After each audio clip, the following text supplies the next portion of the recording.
Time to head into the pet parlour for our weekly dose of our barking blondes. Please welcome Joe. Glad you came. Joe Good and Anna Webb, and of course, Molly and Matilda. Hello, Matilda. Yes, hello.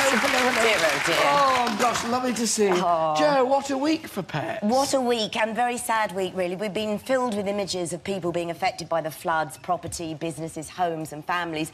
But also we must think of the pets and the animals, both wild and domesticated, and all the rescue services working flat out. I mean, the RSPCA. Somebody phoned Anna and I, who was rescuing horses from people's fields and literally saying, I'll take them in until you can, you know, dredge the field and have them back. Yeah. It's very sad. Yes, you can take that sheep as well, if you like. Alan, where do you bury your nuts? That's for me to know and you to wonder. I only ask because we're going to see a little clip in a minute of a squirrel and a Bernese mountain dog that have struck up the most unlikely friendship. You sure he's just burying nuts? Look, he's taking it all very seriously with his little arms. Look, push, push, push into the big coat. And what this just shows, is how amazing is the animal kingdom and interspecies communication. It's remarkable. Isn't it? With a patient dog. Absolutely, and talking of interspecies, there's a bonding now of a chicken. This is a fantastic picture that was part of animal research. So it went to a rescue centre in Georgia in the States. Has no eyes, it's a silky chicken called Penny, who's bonded with a chihuahua with no legs, also sent to the rescue centre. Look at them, they're the best of friends and they spend all their time together. It should have gone to the Bird's Eye shop, shouldn't it? Sorry, it's a schoolboy joke, but I just couldn't. I felt it coming on. It just had to pop out.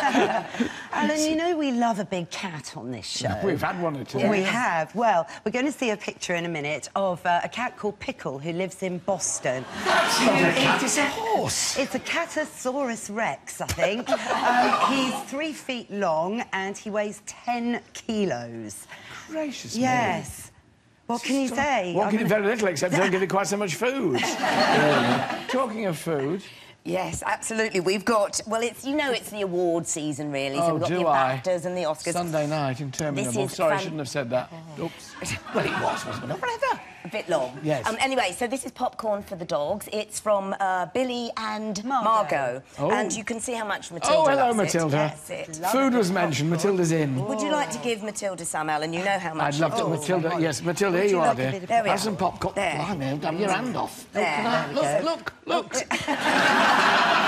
you are. I'll give you that back. Yummy. We can all Now, yummy. today we've invited off, as well as these two, invited some of our younger viewers to show off their prized pets. First up, please welcome 16-year-old Chloe Davey and her life-saving St Bernard Bernie. Hello, Chloe. Hello, Bernard.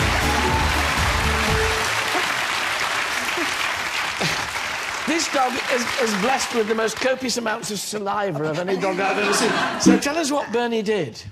We were at our first open show in the, last week in January, and we had a very upsetting phone call from a close friend asking us to come home to donate blood to save their collie. Their collie's only 3 years old and he had a rare type of blood cancer. So Bernie's a blood donor? He is indeed, yes. So the other dog had a transfusion then from Bernie's... I mean, and clearly he's got enough to go round, I suppose, hasn't he? Yeah, he's got the same amount of blood as a human. Heavens above, and how's the other dog doing? The other dog's very good. We had a call this morning saying that he's doing very well and the vet's going to let him home this weekend and that he's survived it, so it's really good and we're really proud. So he's a life-saving dog. He is indeed, yes. Well, if you ever want to donate any of his saliva to anybody, plenty of that as well. My thanks to Chloe and Bernie. Bless you. Thank you. Thank you, Bernie.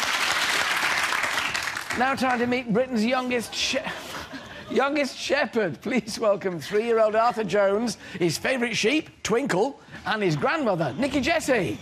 Hey, come on, Arthur. Woo! Fab! How lovely to see you. Let's turn you a bit round to the front. Matilda's anxious to say hello as well. How lovely to see you. So, now, tell us, Nicky, what's the story here, then? Here's Twinkle, this wonderful... What sort of sheep's Twinkle? She's a Poll Dorset. A Poll Dorset. Beautiful coat. Wonderful wool. It lovely. is. And, Arthur, how old are you? How old are you? How old are you? How old? No. 3. 3. He's more impressed with his switch on his quad bike here. So he's 3 years old. So tell us the story of Arthur and Twinkle. Arthur was born 9.5 weeks premature. As a result, he's got cerebral palsy, which affects his lower limbs. Yeah. Twinkle was born premature and spent 3 weeks in our house, which Arthur set up a rapport with, and now they're inseparable. And Twinkle taught him to walk. What, clinging onto her back and she walked that? How absolutely wonderful. And he's done shows as well, I think. He has. He went to the Dorset County show and he won a cup for the child that showed the most endeavour. I'll say. Do you know, I love that cap. We're going to be talking about tweed later. I think you should be... Isn't it fab? Thank you very much. Shall I try it on? I think it'll fit me. Better on you, Arthur, really, isn't it? And do you want to be a shepherd when you grow up? I think that's an extremely good idea. And you'll keep Twinkle with you, will you? And your sound effects on your program. So Twinkle presumably is set for a life on the farm. She is, yes. She Quite won't safe. be going anywhere. Oops. She won't be going anywhere if it runs over her feet. Joe and Anna will be back later with the latest pet carriers to stop your furry friends getting tired. But for now, my thanks. Children and animals, we do them all on here. Thanks to Arthur, Nicky and Twinkle, and of course, Molly, Matilda, Joe and Anna. Thank you all very much indeed. Thank you. We're back in the pet parlour. Surprise, surprise. Girls, you've got some solutions to pets in need of a lift. We have, actually, because we've got very, very lazy bull breeds, so our dogs like to be carried around. First of all, we have John demonstrating the carriage with my dog Matilda in, which is the Christiana Come on, John, in carriage. you come. John, if you'd like to come in. This is fantastic. Well done. Well done. Good girl. Oh, impressive. Very good girl, Matilda. There you are. Well done, John. Fabulous. Look at that. Oh, bless you. So there you are. Wonderful. Good girl. So that's working John's thighs as well as Matilda. John, your thighs, John. That was working my thighs. It's a bit personal. This is the doggy designer bag that little Doody is in here. In tweed again. Very carrying on the tweed, yes, and Doody's loving it, actually. It's by Love My Dog, and it's, yes, Matilda, it's like a little bed as well, so yes, Matilda. So when you take it into a hotel, the dog can sleep in the little bed as well. So there you are. Well done, Doody. Lovely. Now we've got a lovely front carrier. The trike is Christiana Bikes. We should have said that. Oh, yes, so that's Christiana Bikes. Yeah. Quite extensive. Oh, yes. Now see what you've done. Now, what's the next one? We've got a Petaroo carrier, front carrier, right? That's it, from Outward Hound. And this is great because it sits at the front of you. It's very robust and practical, so whether you're trekking out on the Lake District or See the cat. commuting on a train, you can put your cat in, but I would imagine it's better for a puppy or a small dog. It's got lots of ventilation and the puppy can look out, so it's a lovely way to carry on. It's got good pockets as well, which is important. Oh, very handy, yes, for little treats. And treats. John, have you got any pets? Have you got any dogs? No, I don't have any pets. I don't blame you after seeing the way these dogs I've got 3 children. Did you somebody tell me you used to have a hamster? What? Yeah, we did have a hamster, yeah. What happened to the hamster? Well, it's really a sad story, this. It got lost in the house, but it fell into a jar in the kitchen cupboard that we never used, and it died. Oh, no. They're not letting you loose on any of ours here. I know. So what's this thing down here that looks like a sort of this cage? is lovely. This is a little pod for a cat, and it's like a little vanity case, actually. So this is perfect. Mind your feet, don't tread on the chihuahua. Oh, gosh. Oh, yes, Doody's still there. This is perfect because it will actually belt in to the car seat in your car. So you can put it, and it's so sturdy that all the banging around, the cat is nice and safe in there. And we love the shape of this as well. This is just fantastic. Is it by Pets Pyjamas? It is. It is by Pets Pyjamas. But expensive, but worth it, because it is very robust. Now, what have you got? You've broken your arm. Well, yes, I have. Oh, Alan, tripped and fell in the dressing room. No, joking. This is a sling for Molly, which is perfect for her, because she is now getting on a bit, and sometimes we have to carry her to make it home on a walk. But if you had a St Bernard, you wouldn't want to put it in there, would you? There is a weight limit of £35, which Molly just fits into. Is that yours or the dog's? Mine. And you take this padded bit here takes the pressure on your shoulder, and it's lovely breathable cotton fabric, and this is adjustable.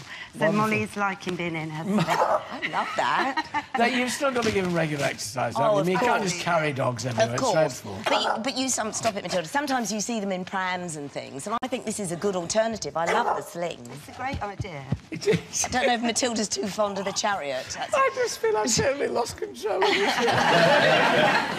For details of everything we featured, visit our website, itv.com/Alan. My thanks to Molly and the very, very vocal Matilda. And, of course, to Joe, Anna and John. Thank you very much indeed.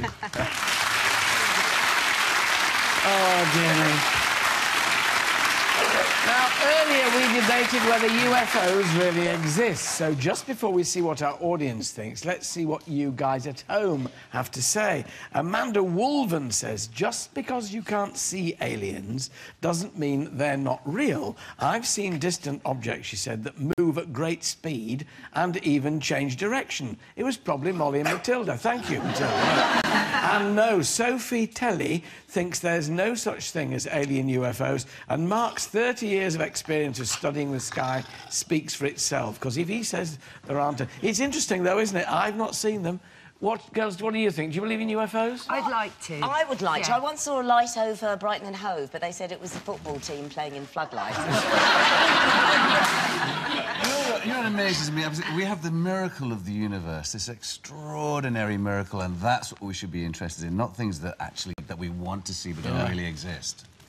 We do. Well, whatever. Something's in the sky out there, probably Matilda. If you agree with Joanne that UFOs definitely do exist, please raise your blue paddle. If, like astronomer Mark Thompson, you believe there's always a logical explanation to such sightings, vote yellow and raise your paddles now.